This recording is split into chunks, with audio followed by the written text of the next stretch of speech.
ธรรมาจโรกาวิปกิสัมปเต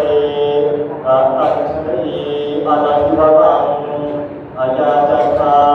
ปันติสัพพะปะระทัปปะชานิกาเอ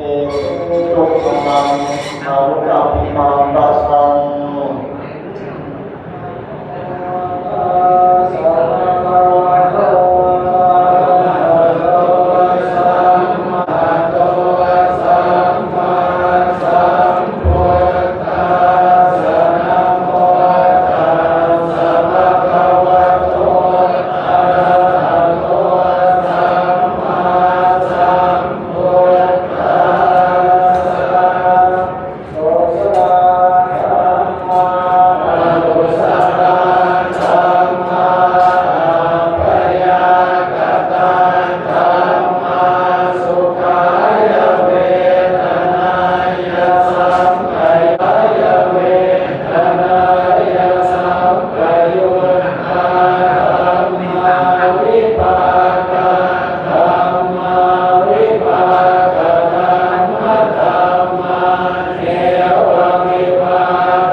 มาโลปังอนัตตา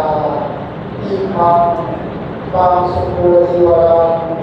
อุปิสสะนิยาเตมะข้าพเจ้าทั้งหลายขอเรานำถวายผ้าปัสสุจีวรนี้อุทิศแด่พระสุชินปุริปัญโยเพียงตรงผู้มรณภาพไปแล้วด้วยเถิดขอเชิญครับทุกท่านครับวางซ้อนไม่ได้ครับตรงนะครับตรงดีลงเลยนะครับวางซ้อนไม่ได้ครับวางซ้อนเลยครับดูพระพุทธเจ้าที่นั่งซ้อนกันก็วางซ้อนเลยครับ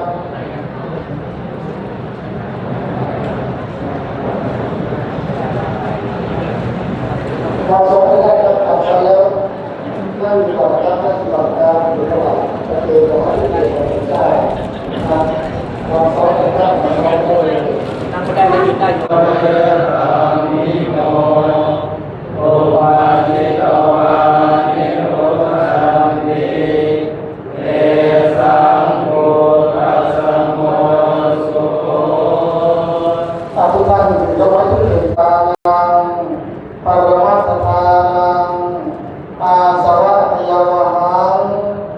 นิพพานังมายหังโหตุปนาคติกาเลพระปฏิบัติไว้ทุกเกี่ยวกับพระเจ้านะครับแล้วเชิญกับพระ ถวาย ยังไม่